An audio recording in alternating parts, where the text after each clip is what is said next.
Radio Universidad de Chile presenta Tras las líneas. Conversaciones con Manuel Antonio Garretón, Premio Nacional de Humanidades y Ciencias Sociales, programa del Departamento de Sociología de la Universidad de Chile. Auspicia el Centro de Estudios de Conflicto y Cohesión Social, COES. Muy buenas tardes. Bienvenidos y bienvenidas a Tras las líneas, el programa del Departamento de Sociología de la Facultad de Ciencias Sociales de la Universidad de Chile, auspiciado también por el Centro de Estudios de Cohesión y Conflicto Social, COES, que todos los lunes llevamos a ustedes para hacer ver cuáles son los grandes temas, problemas que enfrenta nuestra sociedad, nuestro país, desde la perspectiva de las ciencias sociales.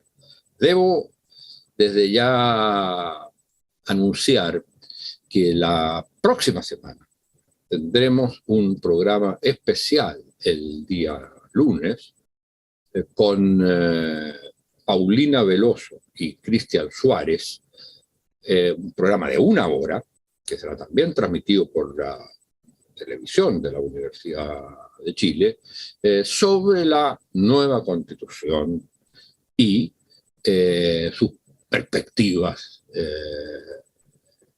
desde la aprobación del texto hacia, digamos, desde la aprobación del borrador hasta el momento del plebiscito y lo que va a ocurrir después. Y sobre este tema de la Constitución vamos a abordarlo hoy día desde otra perspectiva, no solo menos de los contenidos propiamente tal de la propuesta, sino de en qué está la sociedad chilena hoy frente a este dilema, a esta contienda respecto a su futuro que se expresa en un plebiscito sobre un texto de propuesta de una nueva Constitución aprobada por la Convención Constitucional o su rechazo. Y entonces, para hablar de esto, de en qué pie está la sociedad chilena, cómo está en relación a algunos años atrás, cuán dividida está respecto de lo que es la Constitución misma, quiénes son los que están interesados e interesadas en esta discusión, a cuánta gente le llega esta discusión. Vamos a conversar con una especialista en estos temas, socióloga,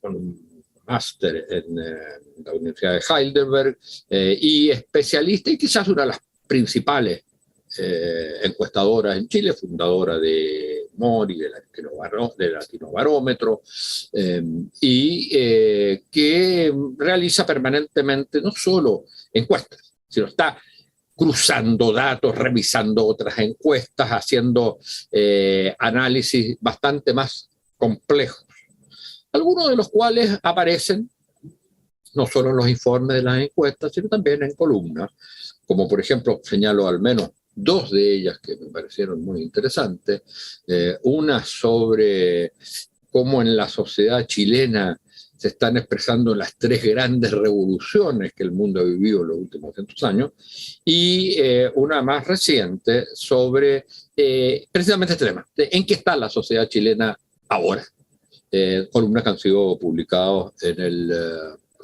el Mostrador.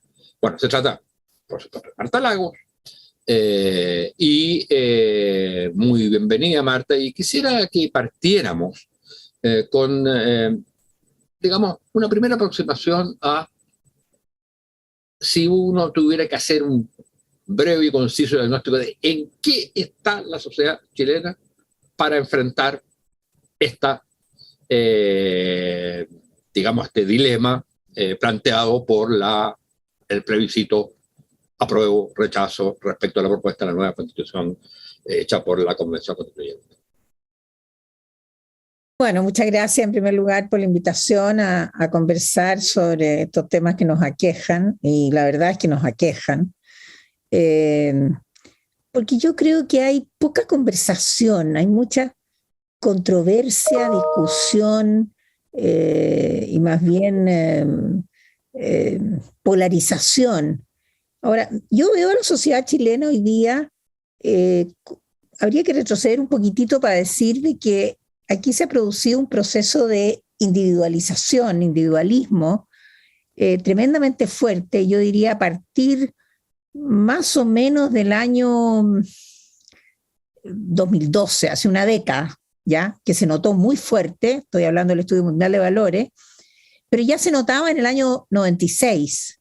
Y definitivamente en el año 18, Chile se pega un salto valórico poblacional, llamémoslo así, es decir, la sociedad cambia en el promedio de sus valores, aumentando en menos de una década de 5-7% de agnóstico a 35% de agnóstico. Es decir, la caída de la Iglesia Católica produce un cambio valórico al interior de la sociedad que tiene un impacto tremendamente fuerte en lo que estamos viviendo hoy.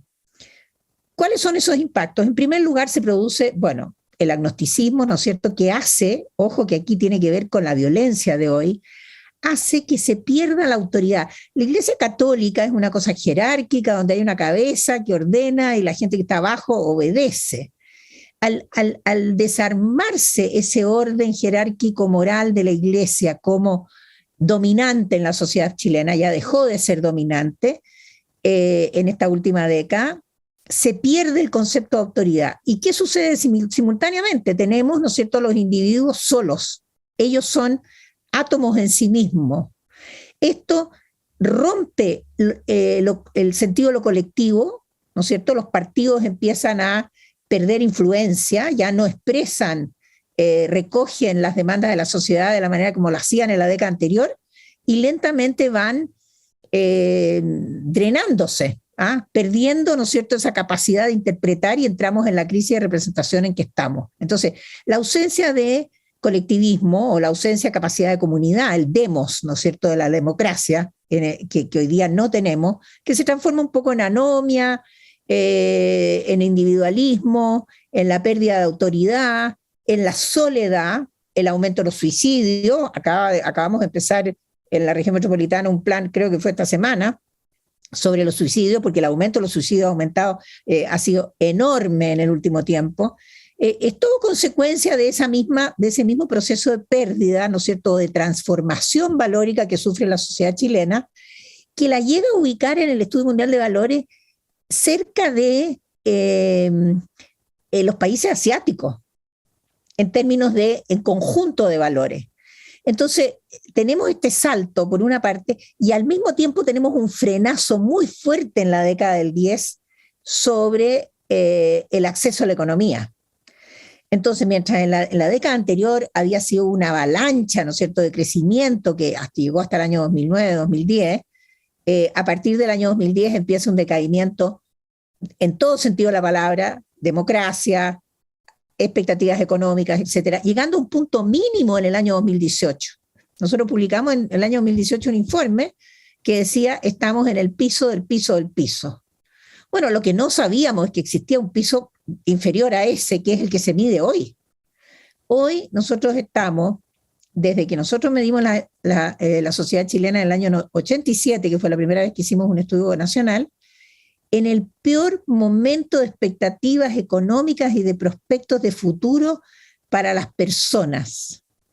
Peor que el inicio de la dictadura en el año 90, peor que en la crisis asiática en el piso del año 98-99, peor que en el año 2008-2009 en la crisis del subprime. Pero Marta, mira... Entonces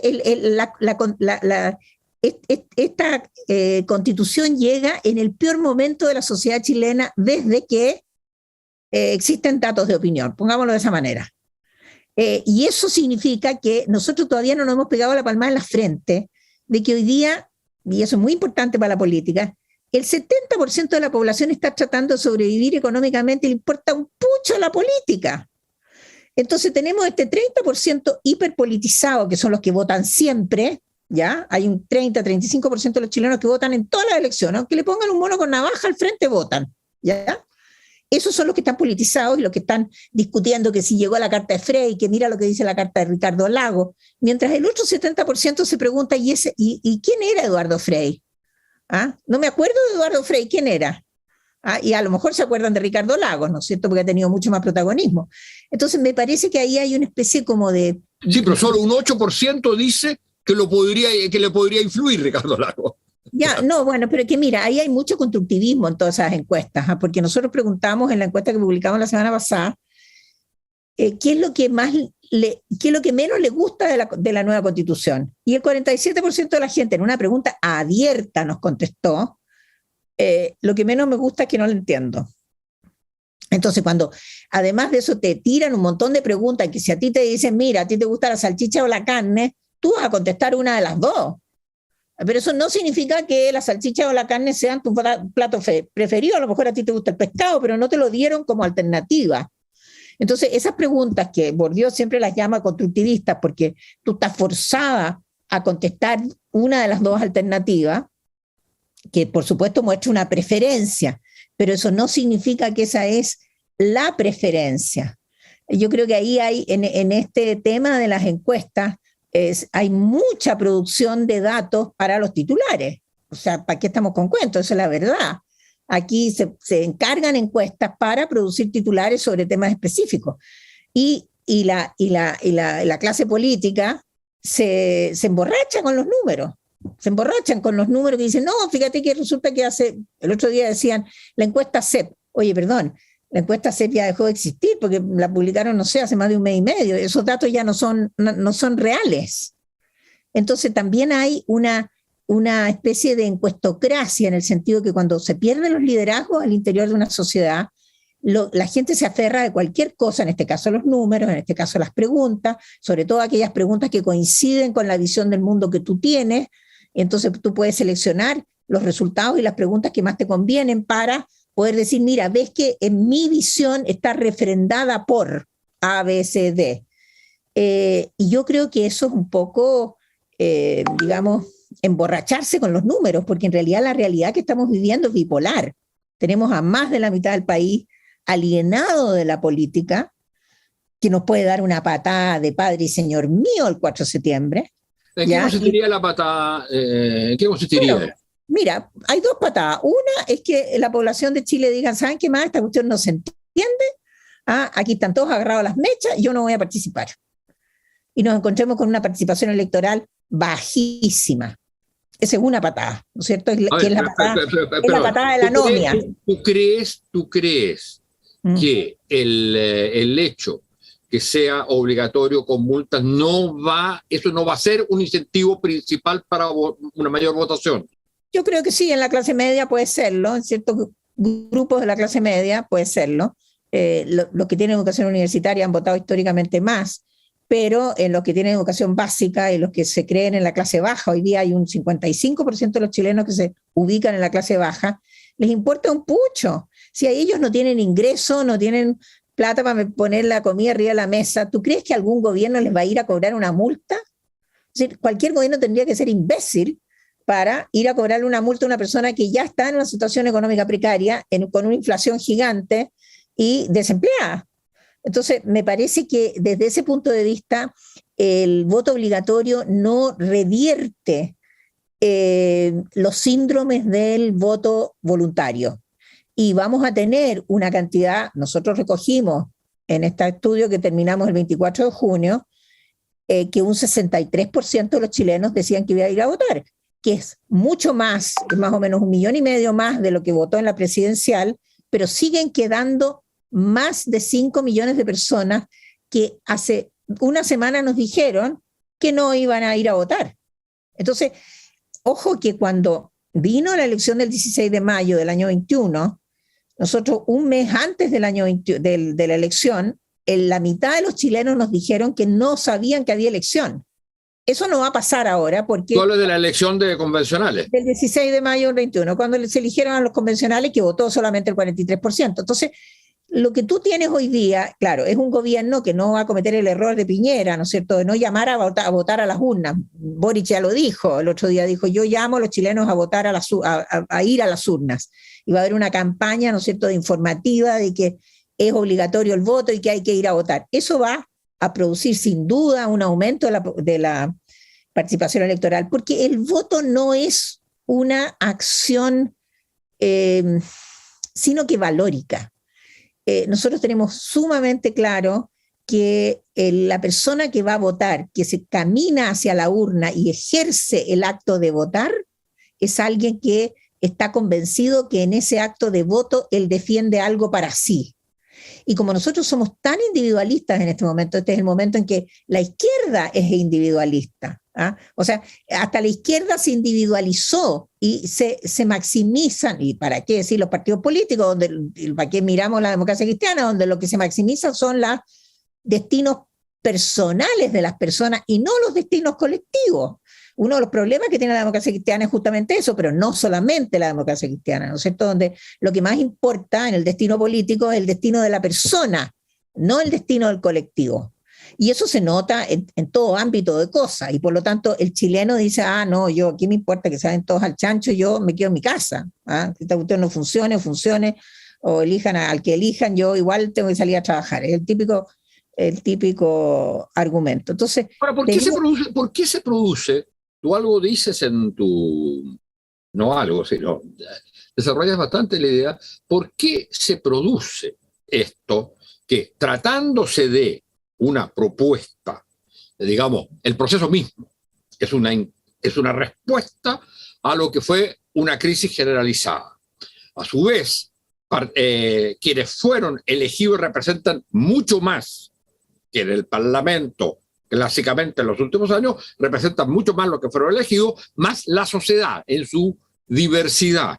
¿Por qué razón, siendo esta una solución a una crisis, planteándose una propuesta institucionalizada, digamos, en cierto modo, de un conflicto que desbordó todo, que era el estallido, ¿por qué razón la gente no ve en esto una posible salida a sus problemas? Y eso tiene que ver con lo que tú señalabas, sí, el tema de la agenda. Claro, a ver, lo que sucedió fue que lo que vimos nosotros de la Convención Constitucional, lo que estaban mirando de lejos y lo que estaban mirando de cerca, es que la Convención Constitucional habló de cualquier cosa menos de la gente. Entonces, ¿de quiénes hablaban? A ver, en primer lugar, por supuesto, los pueblos originarios, eso de todas maneras, nadie está en contra de eso. Pero los temas de las minorías tomaron la agenda de tal manera que en ningún momento fue visible de que estas personas que habían sido elegidos tan democráticamente estaban trabajando para la mayoría. La queja mayor que tienen los chilenos sobre el sistema democrático es que los gobiernos han gobernado para las minorías, es decir, para ellos mismos, con la acusación de corrupción, etc. Y aquí lo que se ve en la convención es exactamente lo mismo. Resulta que vamos hablando de los árboles y vamos hablando del medio ambiente y vamos hablando de los animales, y etcétera, etcétera, etcétera. Entonces, ¿dónde está mi pedazo de queque? ¿Dónde está mi pedazo de torta? ¿Dónde vengo la salud, la educación, las pensiones? Fíjate que la salud, la educación, las pensiones y la vivienda se votaron en un día. Y casi no hubo discusión porque era uno de los temas donde se arrasó con una mayoría gigante. Entonces, resulta que al final el ciudadano, ese que está tratando de poner comida en la mesa, dice, bueno, esta cuestión el 90% sobre cosas que yo no entiendo y que me dan lo mismo. Y el 10% que es lo que a mí me interesa no lo menciona nadie. Ahí no, pero no es que no lo mencione nadie, es el tema, o sea, si hay algo que distingue. Sí, pues, pero esa gente no lo sabe, pues Manuel Antonio, eso no lo sabe nadie. Por eso decir, pero que no lo sabe nadie. Es casi un secreto de Estado la cosa. No, a ver, pero veamos, Marta. Una cosa es en el contenido de la propuesta, está enteramente atravesado todo por una nueva. Estoy totalmente de acuerdo. Déjame terminar. Sí. Por una percepción de los derechos como la cuestión central que cambia la naturaleza del Estado. Y eso es exactamente lo contrario de lo que la gente percibió durante estos años y que hizo explosión en el estallido, que era la ausencia del Estado defendiendo los derechos de la gente. Ahora, eso que es la matriz central, claro, el gran problema es que no logra o no ha logrado ser transmitido o vivido como tal. Y entonces el debate se ha centrado sobre aquellos otros aspectos que pareciera ser que la gente no lo siente como su propio problema. Pero claro, porque son los aspectos de la minoría. Entonces, es que no son aspectos de minoría, la discusión sobre los temas de mujeres, la discusión pero espérate, la discusión sobre los pueblos originarios, que ocupó una parte sustantiva de los primeros meses, yo creo que fue el error central inicial. Ellos deberían haber empezado por los temas de los derechos sociales y haber tratado a los pueblos originarios después de los derechos sociales.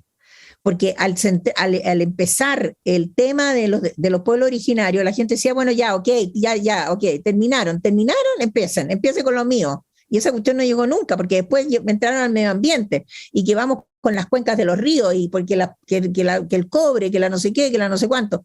Y finalmente, ¿no es cierto?, cuando ya estaba todo el mundo agotado de oír, aparecieron los derechos sociales como un cometa, que pasó por ahí arriba, ahora que es central y que está ahí y que pertenece, todo lo que tú quieras. Nosotros hicimos una pregunta comparando la percepción de defensa de derechos sociales en la Constitución del 80 y en la Constitución actual, la nueva, y la gente cree que es lo mismo. La gente no sabe. Entonces, aquí no solo ha habido un problema de agenda, que sí que la ha habido, sino que también un problema de comprensión de parte de los convencionales, de que lo que no se comunica no existe. Vivimos en un mundo donde lo que tú no comunicas no existe.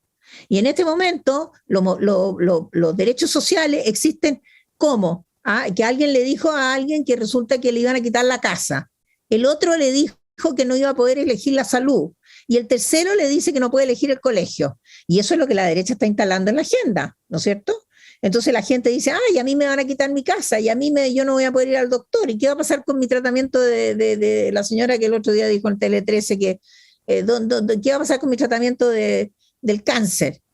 Entonces te das cuenta que han dejado que los derechos sociales se instalen por el lado de la amenaza, por fake news hechas por la derecha, ¿no es cierto?, donde ahora la gente se va a quedar sin vivienda, sin salud y sin educación. Imagínate. Entonces, ya, pero es que ahí está planteando, a mi juicio, el problema fundamental. El problema fundamental es, aquí hay una constitución radicalmente, enteramente distinta en materia de los derechos de la gente y los derechos universales, no hablo solo de los derechos de las minorías, de los derechos universales.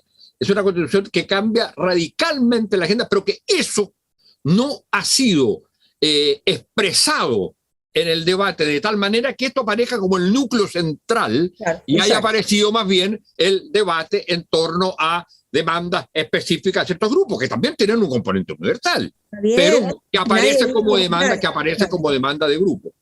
Claro, o sea, las demandas que son minoritarias deberían tener un lugar minoritario, y las demandas mayoritarias deberían tener un lugar mayoritario, y lo que ha sucedido en este proceso es que ha sido al revés, ¿no es cierto? Y entonces, claro, cualquier convencional o persona digamos, de derecho que vaya a la televisión, yo fui el otro día a CNN con una miembro del panel que lo único que hizo fue hablar de la plurinacionalidad. ¿Tú crees que a la gente de las 16 comunas más pobres de Santiago le interesa la plurinacionalidad? Nosotros lo preguntamos, al 4% menciona en una pregunta abierta la plurinacionalidad como un tema relevante. Entonces estamos hablando de los temas que no son relevantes para la gente. Marta, pero el problema es que ese no puede ser el único criterio, el que aparezca el tema como relevante o no relevante. En circunstancias enteramente distintas, hay que reconocerlo.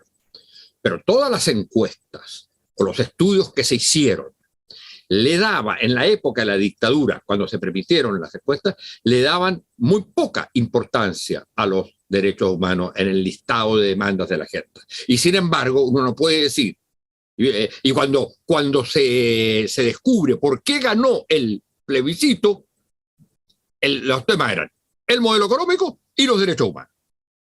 A ver, lo que pasa es que, mira, no, pero entonces, es que de nuevo, hay un problema que tiene que ver. Nosotros en los años 80, cuando hicimos los estudios para el plebiscito, si tú preguntabas por los derechos humanos, el 5% te decía que era importante. Pero si tú preguntabas por las detenciones, las desapariciones, los apaleos, las torturas, el 90% estaba en contra. ¿Por qué? Porque la gente no sabe lo que es el derecho humano. Y lo que sí sabe son sus componentes que suceden en la vida diaria. Entonces aquí pasa lo mismo. O sea, si tú me dices, mira, resulta que este es un Estado de Derecho con garantías sociales, tú le tenés que decir a la galla, mira, esto significa que usted va a tener casa, va a tener empleo, va a tener seguro de salud y va a poder, y su hijo va a estudiar gratis. Ahí te va a entender. Porque si tú le haces un grado más arriba, ¿no es cierto?, en abstracción al concepto, esa persona no tiene una idea concreta de lo que tú le estás hablando. Y por eso que el tema de la plurinacionalidad y de la multiculturalidad y de la paridad, yo te digo a estas alturas, a mí no me queda claro para el movimiento feminista de que hablar tanto de la paridad sale beneficioso. ¿Por qué? Porque las mujeres no quieren la paridad, las mujeres quieren empleo, quieren pasar tiempo con su familia, quieren tener tiempo libre. Y está bien, si la paridad ayuda a eso, está bien, pero ellas no lo perciben de esa manera. ¿Te das cuenta? O sea, si nosotros no somos capaces de entregar o retratar las reglas en aquellas cosas que la gente está demandando, no se va a entender y van a votar otra cosa y se van a quedar en la casa. Nosotros lo que hemos medido es que la gente que tiene menos educación, menos nivel socioeconómico, se clasifica más en la clase social baja, es la gente que no va a ir a votar, entre los cuales están también los jóvenes. Entonces, ¿y qué es lo que se necesita para que esa gente vaya a votar? Bueno, se necesita que tengan la percepción de que si pierden la elección, ellos van a perder algo, es decir, tienen algo que defender. Y eso Pero yo separaría, yo creo que tú tienes toda la razón cuando hablas de la mayoría del mundo popular que se vendría a ser a un 50% según lo que tú nos dabas como dato. Pero sí, respecto a los jóvenes yo creo que es distinto. Yo creo que en los jóvenes puede haber una votación más digamos, de rebeldía, de deseos de cambio, etcétera, ¿cuáles jóvenes que se expresen. ¿Cuáles jóvenes? O sea, los millennials que tienen educación intermedia, por supuesto. Esa gente sobre todo los millennials, como tú dijiste jóvenes. No, pero yo estoy hablando jóvenes pobladores, jóvenes de bajo nivel socioeconómico, jóvenes que no tienen educación universitaria, jóvenes que llegaron a la básica y tuvieron que empezar a trabajar, a la media y tuvieron que empezar a trabajar. Esos jóvenes que son, a ver, pongámonos en la pintana, ¿no es cierto? ¿Qué pasó el 20 de octubre del año 20, ¿no es cierto?, para el plebiscito? En la Pintana votan regularmente el 23% de los chilenos que viven ahí. En el plebiscito votaron el 50%, o sea, se duplicó casi la cantidad de gente que vota.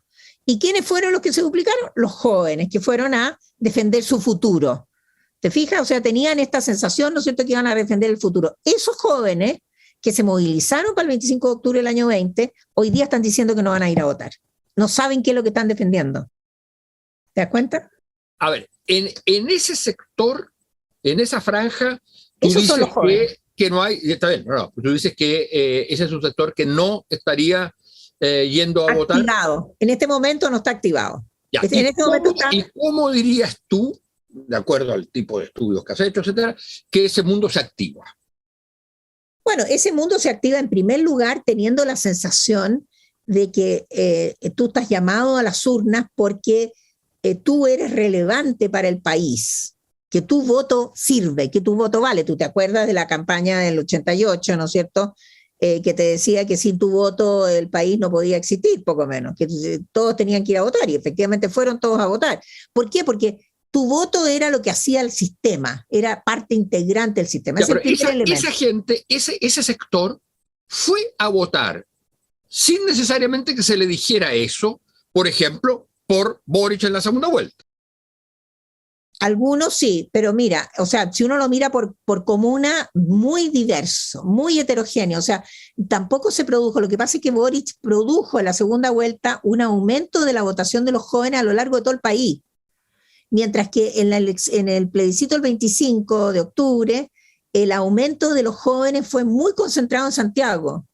¿Te das cuenta? Entonces hay una diferencia, y eso es una cosa que no se ha estudiado, y es mi queja permanente, ¿no es cierto? Que hacemos un montón de cosas, pero esos estudios que a mí me parecen esenciales para entender el comportamiento electoral, a nadie le interesa hacerlos, no hay plata, se hacen encuestas baratieri, cosas que uno las haga rápido y sacan hartos titulares, porque eso es lo único que importa las encuestas, ¿no es cierto? Sacar hartos titulares, pero sacar información valiosa no es tan interesante. Entonces, ahora, ¿tú crees entonces, y porque tenemos que ir cerrando, que el cambio, y hay que ver cómo se produce ese cambio, pero el cambio en la agenda, es decir, que lo que se discuta sean los temas fundamentalmente en lo que esta Constitución aparece para la gente, para la gran mayoría, aparece como resolver sus propios problemas? Exactamente. A través, por ejemplo, del Estado Social Democrático de Derecho. ¿Tú crees que ese cambio de agenda es central? ¿Cómo se produce ese cambio de agenda? ¿Cómo se puede producir?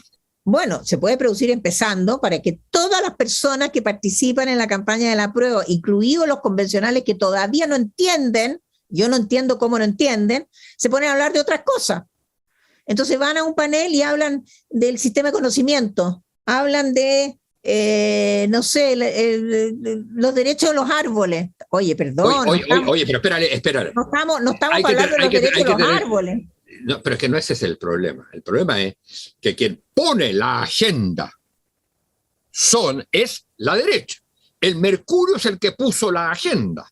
Sí, pero si tú tienes cientos de panelistas en montones de programas de televisión que en ningún momento le paran el carro a ningún periodista y no le dicen, mire, yo quiero hablar A y usted está hablando de B, entonces no pasa nada. Pero es que lo que pasa cuando han tratado de pararle el carro, lo que hay es una respuesta corporativa muchas veces. No, perdóname. De los medios de comunicación y de los periodistas. Yo voy a la televisión y digo lo que yo quiero, no lo que los periodistas me obligan a decir. Entonces lo que pasa es que aquí no hay ninguna convicción de lo que se está haciendo, ¿ya? Entonces tú vas y el periodista te pregunta, mire, ¿a usted le gusta el arroz graneado? No, tú quieres hablar de tallarines, ¿me entiendes? O sea, no de arroz graneado, y tú puedes contestar de tallarines, no tienes para qué contestar del arroz graneado. Entonces me parece que a mí que hay una sensación, ¿no es cierto?, de que tú tienes que ser complaciente con las preguntas que te hacen de parte del periodismo. O si no, simplemente no contestar si no te gusta cuál es la pregunta. Pero si tú contestas siempre todas las preguntas, nunca le rebates al periodista, mire, a mí no me interesa ese tema porque lo importante aquí es A, B y C, entonces, bueno, vamos a tener en la agenda que tenemos, que es una especie de círculo vicioso que está es como casi como el destino, ¿no es cierto? Porque además los programas son todos iguales, se dice lo mismo, se repiten las cosas 100 veces. Pero eso no depende de la gente. No, pero depende que está por el apruebo, por ejemplo. Hay un par de panelistas. La agenda que pone los medios de comunicación, la agenda que pone el mundo de la derecha, que ha logrado instalar una agenda, y en eso tú tienes razón, ha logrado instalar una agenda que permite básicamente mostrar los problemas que tiene o que puede haber tenido la convención y no mostrar los problemas de la gente que sí el proceso constituyente ha respondido de manera bastante eficaz. Tal cual. Entonces, evidentemente, claro, requiere, ¿no es cierto?, que la gente tenga un poquitito de carácter y sobre todo que no empiece a repetir más de lo mismo. O sea, ya vamos una semana discutiendo si acaso la convención lo hizo bien o lo hizo mal y por qué lo hizo mal y que si el tipo votó o no votó desde la ducha. O sea, francamente, ya está con un poquitito. Sí, pero también es cierto que se lleva solamente una semana respecto de la presentación y la aprobación ya del texto oficial. Mi impresión es que lo que viene ahora es básicamente la discusión de contenidos, y los contenidos tendrán que centrarse, esperamos que se concentren en lo que es el meollo de esta constitución, que es una constitución que va a permitir vivir mejor un país que lo que se vivía con la condición del 80. Ahora, es muy importante decir de que si votan 9,5 millones, como me salieron a mí en la última encuesta, es muy probable que gane el rechazo. ¿Por qué? Porque esos 9,5 millones están altamente compuestos por el pedazo más rico del país, los que tienen estudio universitario, los que tienen más altos ingresos, los que pertenecen a la clase alta y a la clase media, etc. Y como la participación de la clase baja está muy, muy baja en este momento, muy débil, evidentemente gana el rechazo. Pero si votan 12 millones de chilenos, es decir, llegamos a 70%, más o menos como fue en la elección del año 2005, ¿ya? Que fue 73% de participación, si votan 12 millones es muy difícil que gane el rechazo. ¿Por qué? Ahora, es muy interesante lo que tú dices. Porque el rechazo está en su techo. Claro, exactamente, y ese es un punto central. El rechazo está en su techo. O sea, hay todavía, ahora que se habla de los indecisos, casi no hay indecisos. Aquí el voto voluntario lo que hace es eliminar a los indecisos, porque el tipo que decide ir a votar por alguien. La persona no decide ir a votar y pregunta en la cola de votación, que era lo que pasaba con el voto obligatorio, digamos, antes del año 2009, ¿no es cierto? Yo voté en La Pintana durante 20 años y tú me conocías a toda la gente de la cola y la gente decidía en la cola, le preguntaba a la comadre, en fin, etc. Bueno, y ahora eso no es así, entonces la persona ¿va a votar o no va a votar? Y la que no va a votar no tiene decidido por quién votar, entonces no es solamente un indeciso de que no sabe por quién votar, no sabe si va a ir a votar, que es el primer paso. O sea, el punto central de lo que yo entiendo, y con esto tenemos que terminar, es que hoy día, más que intentar convencer a los que se supone que ya van a ir a votar, lo que hay que movilizar, quienes están porque gane la alternativa del apruebo, ¿no es cierto?, es movilizar a la gente que no está hoy día todavía decidida a votar. Porque ese es un voto que muy probablemente va a ser un voto favorable a la prueba.